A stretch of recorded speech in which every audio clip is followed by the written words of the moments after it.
BBC Bangla আপনাদের স্বাগত। আজ আপনাদের সাথে লন্ডন স্টুডিও থেকে আছি মানসী বড়ুয়া, আর ঢাকায় আমার সাথে থাকছেন আকবর হোসেন।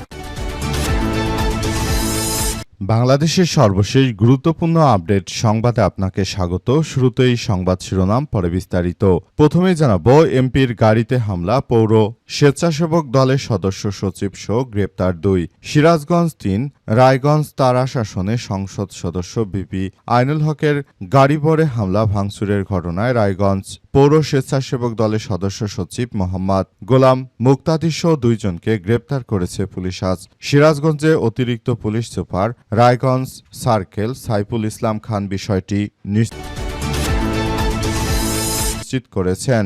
এরপর জানাবো, নরসিংদী জেল ভেঙে পালানো জঙ্গি জুয়েল বোমা সহ গ্রেপ্তার। রাজধানী টেমরায় সারুলিয়ায় বোমা সদৃশ 2টি বস্তু হাতবোমা ছিল বলে জানিয়েছে পুলিশ। সেগুলো নরসিংদী জেলা কারাগার থেকে পালানো জঙ্গি জুয়েল ভুঁইয়া ওরফে ওস্তাদের কাছ থেকে উদ্ধার করা হয়েছে। 2 বোমা সহ তাকে গ্রেপ্তারের তথ্য দিয়ে পুলিশ বলছে, এই জুয়েল নব্য জেএমবির আলোচিত বোমা কারিগর নাজমুল হাসান মামুন ওরফে বোমারু মামুনের ঘনিষ্ঠ। 2024 সালে জুলাই আন্দোলনের সময় 19 জুলাই নরসিংদী কারাগার ভেঙে পালিয়ে গিয়েছিল 9 জন জঙ্গি। এর মধ্যে জুয়েল অন্যতম জঙ্গি। এদিকে খালেদা জিয়াকে ফুড পয়জনিং এর অভিযোগ তদন্ত করা দরকার বললেন রুহুল কবির রিজভী। বিএনপির স্থায়ী কমিটির সদস্য অ্যাডভোকেট রুহুল কবির রিজভী বলেছেন, সাবেক প্রধানমন্ত্রী খালেদা জিয়াকে তিলে তিলে শেষ করে দেওয়ার জন্য ফুড পয়জনিং করা হয়েছে। এটা আসলে সত্য। এ বিষয়ে অতি জরুরিভাবে খুব পাওয়ারফুল একটা তদন্ত কমিটি গঠন করবে সরকার। এবারে জানাবো, আওয়ামী লীগের সব বৈশিষ্ট্য অর্জন করেছে জামাত বললেন রাশেদ খান। বাংলাদেশ জামাত ইসলাম এবং ইসলামী ছাত্র শিবির পুরোপুরি জালিম সংগঠনে পরিণত হয়েছে বলে মন্তব্য করেছেন প্রধানমন্ত্রী রাজনৈতিক সহকারী রাশেদ খান। তার দাবি, আওয়ামী লীগের সব বৈশিষ্ট্যই অর্জন করেছে তারা। এদিকে রাষ্ট্রপতি নির্বাচনে কর্নেল অলি আহমেদের মনোনয়নপত্র বৈধ ঘোষণা। রাষ্ট্রপতি নির্বাচনে 11 দলীয় ঐক্যজোটের প্রার্থী কর্নেল অবসরপ্রাপ্ত অলি আহমেদের মনোনয়নপত্র বৈধ ঘোষণা করেছে নির্বাচন কমিশন। আজ নির্বাচন কমিশন ভবনে নির্বাচনী কর্তা ও প্রধান নির্বাচন কমিশনার CCAMM নাসির উদ্দিন এটি মনোনয়নপত্র বৈধতা ঘোষণা করে। এবং সর্বশেষ জানাবো, জিম্বাবুয়েতে ফেরি ডুবে মৃতের সংখ্যা বেড়ে 84। জিম্বাবুয়ের কারিবারতে যাত্রীবাহী একটি ফেরি ডুবে মৃতের সংখ্যা বেড়ে অন্তত 84 জনে দাঁড়িয়েছে। দুর্ঘটনার পর উদ্ধারকারী দল নতুন করে আরও লাশ উদ্ধার করছে।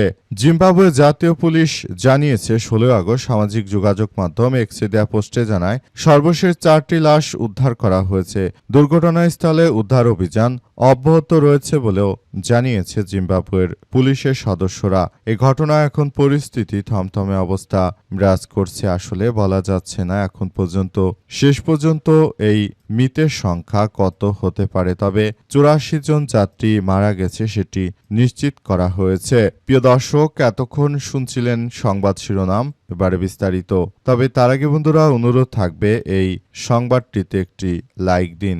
এই চ্যানেলে আপনি নতুন হয়ে থাকলে আমাদের সংবাদটি দেখতে দেখতে চ্যানেলটি সাবস্ক্রাইব করে রাখুন। কমেন্ট করে বন্ধুরা আপনার মূল্যবান মতামত জানিয়ে দিন আপনি বিশ্বের কোন দেশ থেকে বা বাংলাদেশের কোন স্থান থেকে আমাদের সংবাদটি দেখছেন এবং শুনছেন। আর বন্ধুরা, সংবাদটি আপনার সোশ্যাল মিডিয়া ফেসবুকে শেয়ার করে বন্ধুদেরও দেখার সুযোগ করে দিন।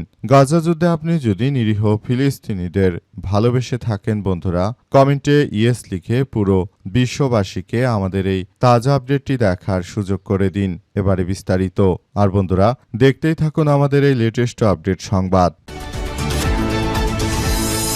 এমপির গাড়িতে হামলা, পৌর স্বেচ্ছাসেবক দলের সদস্য সচিব সহ গ্রেপ্তার 2। সিরাজগঞ্জ 3, রায়গঞ্জ ধারা শাসনে সংসদ সদস্য বিবি আইনুল হকের গাড়িতে হামলা ও ভাঙচুরের ঘটনায় রায়গঞ্জ পৌর স্বেচ্ছাসেবক দলের সদস্য সচিব মোহাম্মদ গোলাম মুক্তাদির সহ 2 জনকে গ্রেপ্তার করেছে পুলিশ আজ।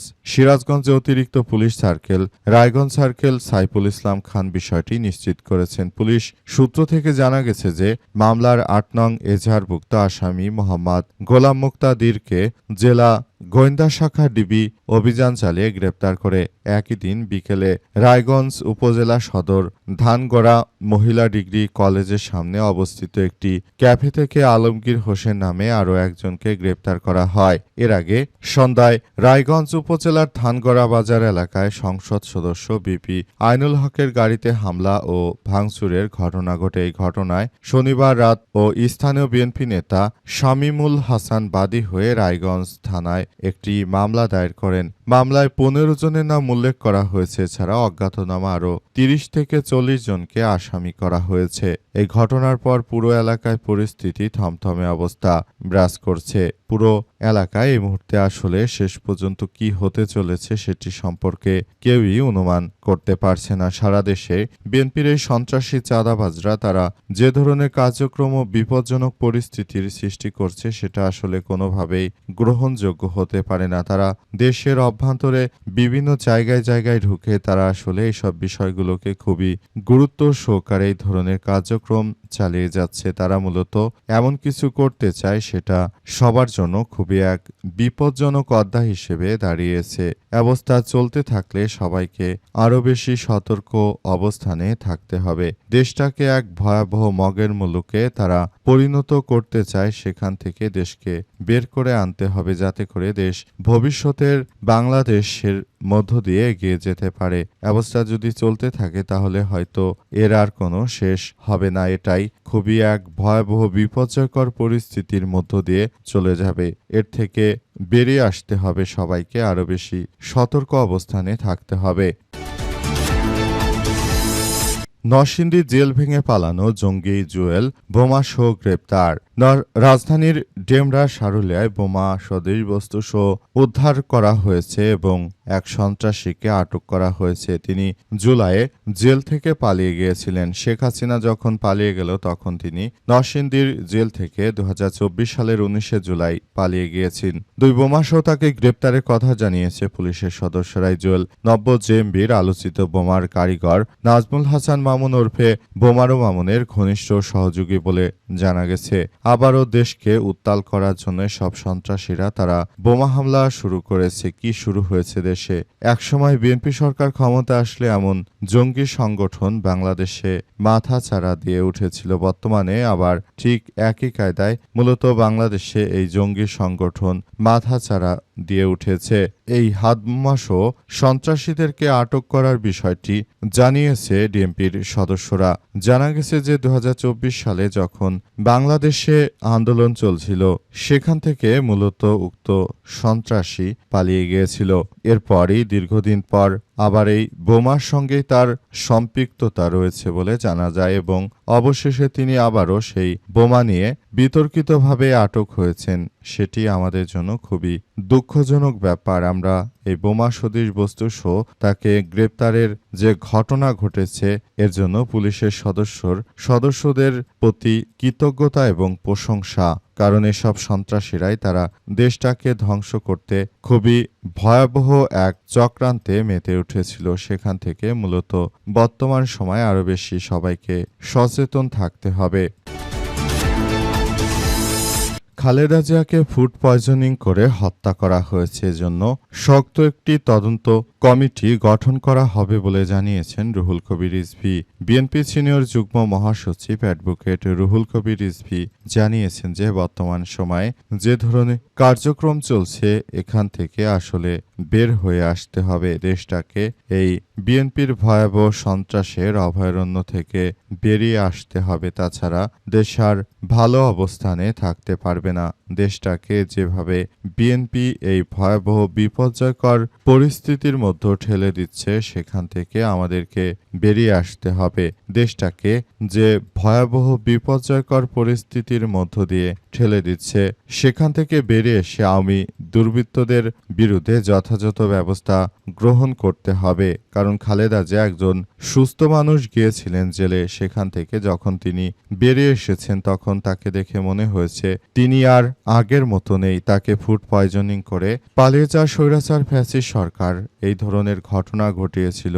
এখান থেকে বাংলাদেশকে বের করে আনার জন্য অনেক বেশি প্রচেষ্টা অব্যাহত রাখতে হবে। তাছাড়া আর বাংলাদেশে যারা এই ঘটনার সঙ্গে যেসব ডক্টরস ও নার্সরা জড়িত ছিল তাদের সবাইকেই আসলে এই ঘটনাগুলোর সঙ্গে যে যুক্ত ছিল যারা তাদের সবাইকে আইনের আওতায় নিয়ে আসা উচিত বলে মনে করেন তিনি। তাই দ্রুত একটি তদন্ত প্রতিবেদন সবার সামনে উপস্থাপন করা হবে যে খালেদা জিয়াকে নিয়ে বিগত ফ্যাসিস্ট সরকার আসলে কিভাবে তাকে বিষ প্রয়োগ করে হত্যার ষড়যন্ত্রে মেতে উঠেছিল। আওয়ামী লীগের সব বৈশিষ্ট্য অর্জন করেছে জামাত, বললেন রাশেদ খান। বাংলাদেশ জামাত ইসলামী এবং ছাত্র শিবির পুরোপুরি আওয়ামী লীগের সংগঠনে পরিণত হয়েছে বলে রাশেদ খান মন্তব্য করেছেন। তিনি আরও জানান, এই সংগঠনগুলো তারা পালিয়ে যাওয়া স্বৈরাচার ফ্যাসিস্টের সবকিছুকে অনুকরণ করছে বলে জানিয়েছেন তিনি আরও মনে করেন এই সংগঠনগুলো তারা শেখ হাসিনার আদর্শকে লালন করে এবং তারা দেশের মধ্যে ঠিক একইভাবে শেখ হাসিনার জঙ্গি বাহিনীর মতো ত্রাসের রাজত্ব কায়েম করছে। এখান থেকে আমাদের সবাইকে বের হয়ে আসতে হবে বলে জানিয়েছেন তিনি আরও বিষয়গুলোকে খুবই গুরুত্ব সহকারে দেখছেন। দেশটাকে এই ধরনের ষড়যন্ত্র বিপজ্জনক পরিস্থিতি থেকে বের হয়ে আসার ব্যাপারে আসলে কথা বলতে শুরু করেছেন। দেশটাকে এক মগের মুলুকে তারা পরিণত করতে চায় বলে জানান রাশেদ খান। সেজন্য তিনি মূলত নতুন করে এই ঘটনাগুলোকে খুবই গুরুত্ব সহকারে দেখছেন বলে জানা গেছে। নতুন করে বিষয়গুলো নিয়ে সবাই একসঙ্গে বাংলাদেশে একটি সুন্দর ও সমৃদ্ধি রাষ্ট্র গড়ে তোলা এই মুহূর্তে প্রয়োজন, কিন্তু জামাত যেটা শুরু করেছে তারাও দেশের ভিতরে এই ধরনের অনাচার সৃষ্টি করছে।